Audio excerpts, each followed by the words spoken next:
आपके सामने एक और नई कहानी लेकर। कहानी का नाम है जरी की चमक।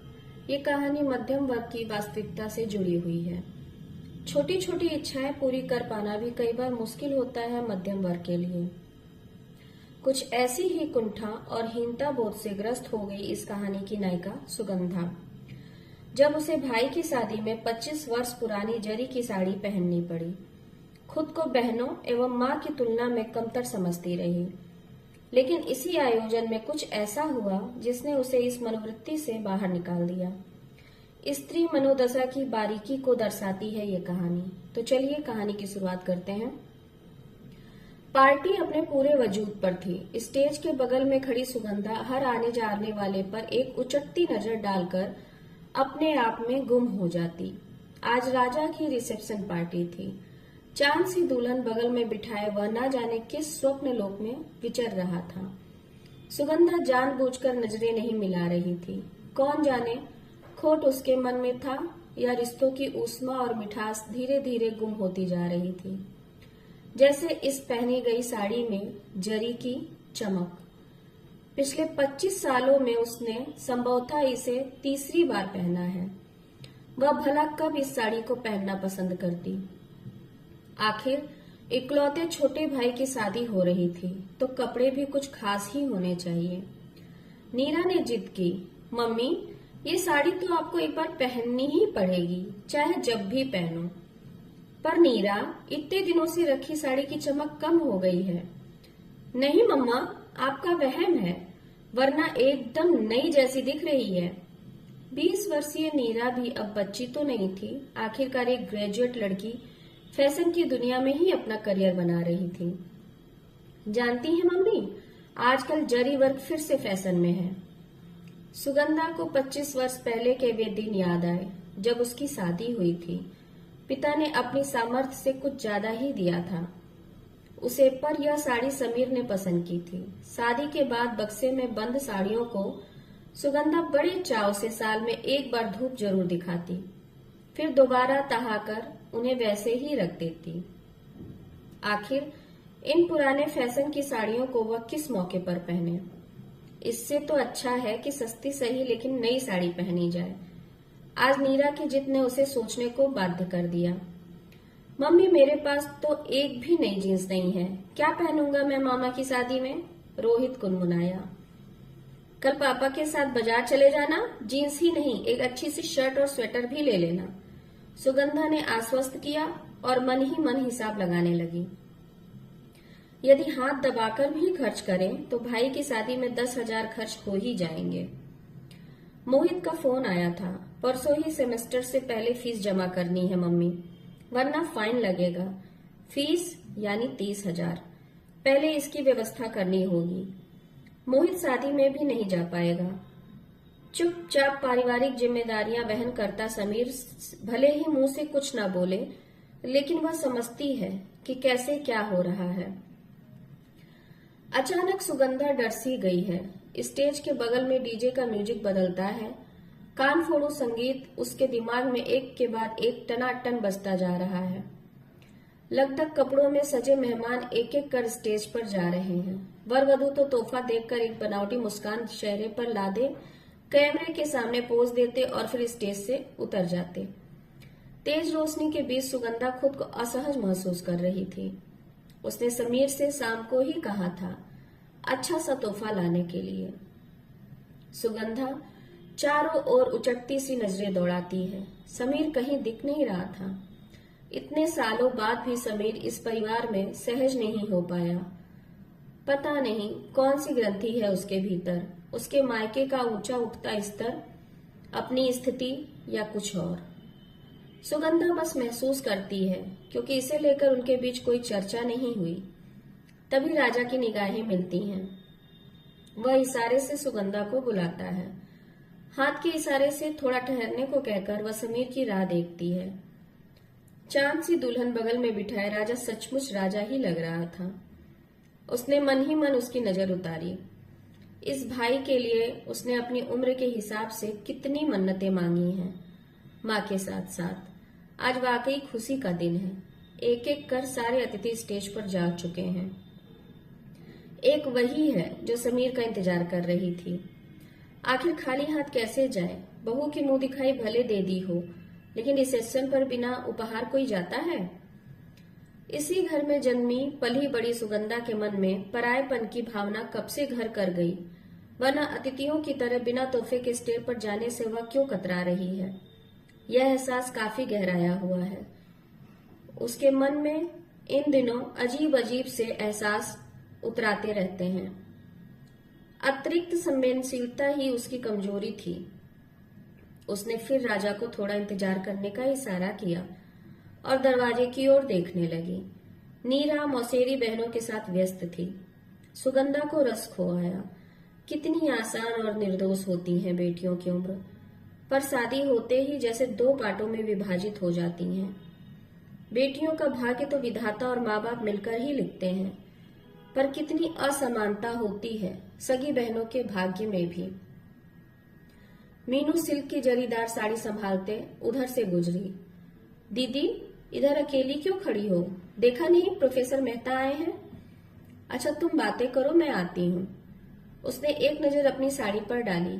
मन ही मन सोचा, इतनी भव्य पार्टी, इतने बड़े लोगों से भरी, और उसने 25 साल पुरानी साड़ी को तह खाने से निकालकर पहनने का निर्णय लिया है। उसे नीरा पर गुस्सा आया, लेकिन फैसला तो उसी का था। नीरा ने ये तो नहीं कहा था कि इसे पार्टी वाले दिन ही पहनना। मीनू बातों ही बातों में सुना गई कि 5,000 की साड़ी उसने पार्टी के लिए ही खरीदी है।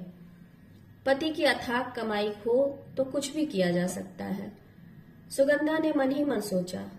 वह भी गई थी साड़ी लेने, लेकिन जो साड़ी पसंद आती वह उसके बजट से ऊपर जाती, जो कम रेंज की होती वह पसंद ना आती।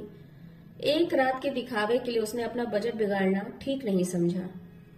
एक बार पहनने के बाद भी वह साड़ी बक्से में ही पड़ी रहती, अन्य साड़ियों की तरह। लेकिन फिर भी मन कहता, शादी रोज रोज थोड़े ही होती है। नीरा ने बताया, रितु मौसी ने तो 7-8 हजार की साड़ी खरीदी है मम्मी, मुझे टीना बता रही थी। काफी जद्दोजहद के बाद सुगंधा निर्णय ले पाई कि एक दिन के लिए इतना खर्च करना मुनासिब नहीं होगा। इसलिए उसने पुरानी साड़ी को बक्से से निकालकर धूप दिखाई। अब ये महंगी साड़ियां शादी ब्याह में ही तो पहनी जाएंगी। सोचते हुए सूटकेस सजाया और मायके आ गई। हर रस्म में माँ और बहनों के महंगे परिधानों पर नजरें दौड़ाती। सुगंधा मन को समझाती कि क्या महंगे कपड़े पहनने से आदमी बड़ा होता है? मेरी सादगी, मेरी सोच कुछ तो मायने रखती है। बहू के चढ़ावे के गहने कपड़े देखने के लिए सभी एकत्र थे। वह मीनू के पीछे बैठी थी। बड़ी नजाकत से पिताजी अपने हाथों में एक एक साड़ी निकालकर दिखा रहे थे, साथ ही उसके रंग डिजाइन की प्रशंसा भी करते जा रहे थे। माँ साड़ियां सहेज सहेज कर रखी जा रही थी। मीनू माँ की सहायता कर रही थी, साथ में अपनी राय भी देती थी। सुगंधा चुपचाप पीछे बैठी पिता की आंखों की चमक और माँ के चेहरे का वात्सल्य पढ़ रही थी, एक पराये की तरह। हाँ, एक उचटती निगाह साड़ियों की मूल्य पर जरूर पड़ जाती। कुल 31 साड़ियां खरीदी थी बाबूजी ने, 2000 से लेकर 6000 तक। सुगंधा को तिलिस्म का एहसास हुआ। मन ही मन सोचती कि कौन सी साड़ी शादी के दिन पहनने के लिए अच्छी लगेगी। नीली हरी साड़ी तो उसे सचमुच भा गई। मन ही मन सोचा कि माँ तो जानती है कि मैंने नई साड़ी नहीं खरीदी है। शायद माँ, उसने अपनी सोच को वहीं विराम दे दिया। लेकिन मन पर कोई जोर होता कहाँ है।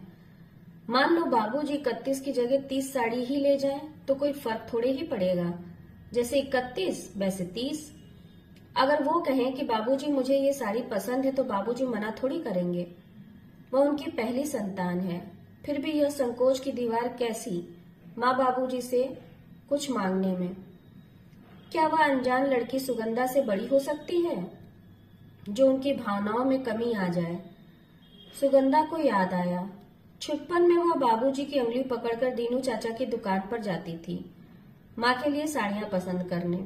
बाबूजी दुकानदार से कहते, दीनू, जो सबसे अच्छा कपड़ा हो वही दिखाओ सुगंधा के लिए। नन्ही सुगंधा मन ही मन खिल उठती इस स्नेहसिक्त वाक्य से। आज भी उसके मन में पिता की छवि एक दिव्य, अपराजित, स्नेही व्यक्ति की है, जिसके संरक्षण में वह हर कठिनाई से उबरती है। पर सुगंधा इतनी भावुक क्यों हो रही है? उसकी शादी में भी पिता ने अपने जमाने के हिसाब से अच्छा ही किया था। ससुराल में प्रशंसा भी हुई थी। यह तक खुशी की बात है। आखिर राजा उसका प्यारा भैया है। नन्हे राजा को गोद में उठाए सुगंधा सारा दिन गुजार देती, लेकिन कभी थकती ना थी। महज 10 सालों का फासला था उम्र में, लेकिन माँ की तरह ही वात्सल्य महसूस करती है वह राजा के लिए। सुगंधा अपनी सोच में गुम थी। साड़ियां सहेजी जा चुकी थी बक्से में। अब गहनों की बारी थी। जाने का कैसा गुबार था जो सीने से उठकर आंखों की राह बह निकला था। उसने भरसक खुद को जब्त किया। समीर ठीक ही कहता है कि वह एकदम बुद्धू है। जाने क्या सोचती है और क्या क्या उम्मीदें पालती है। यह सब करके खुद को आहत करती है वह। कहीं यह अतिरिक्त महसूस करने की आदत उसकी कमजोरी तो नहीं?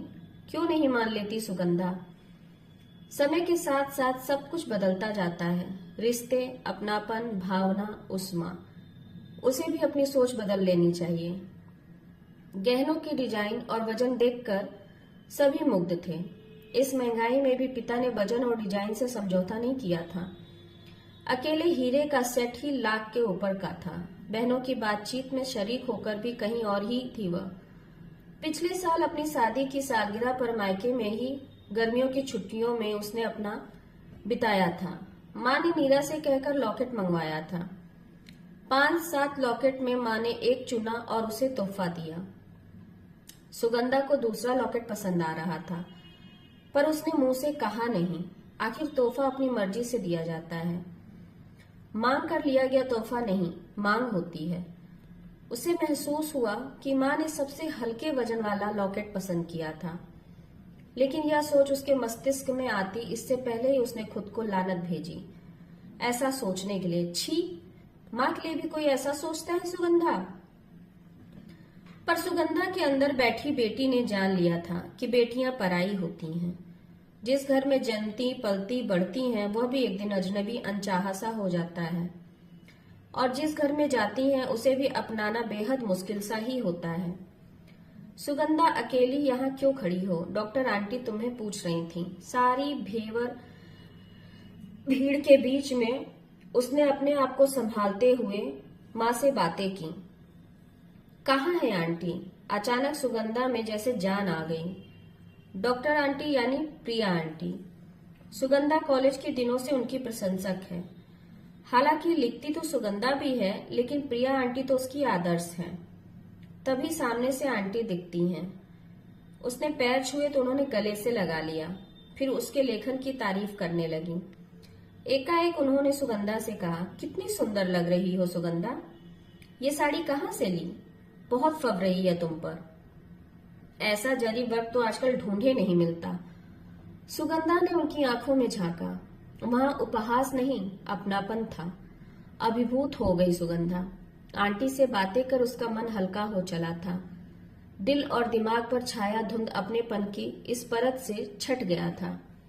उसके लिए पार्टी अब शुरू हुई थी। पुरानी जरी की चमक साड़ी के साथ साथ चेहरे पर भी पसर गई थी।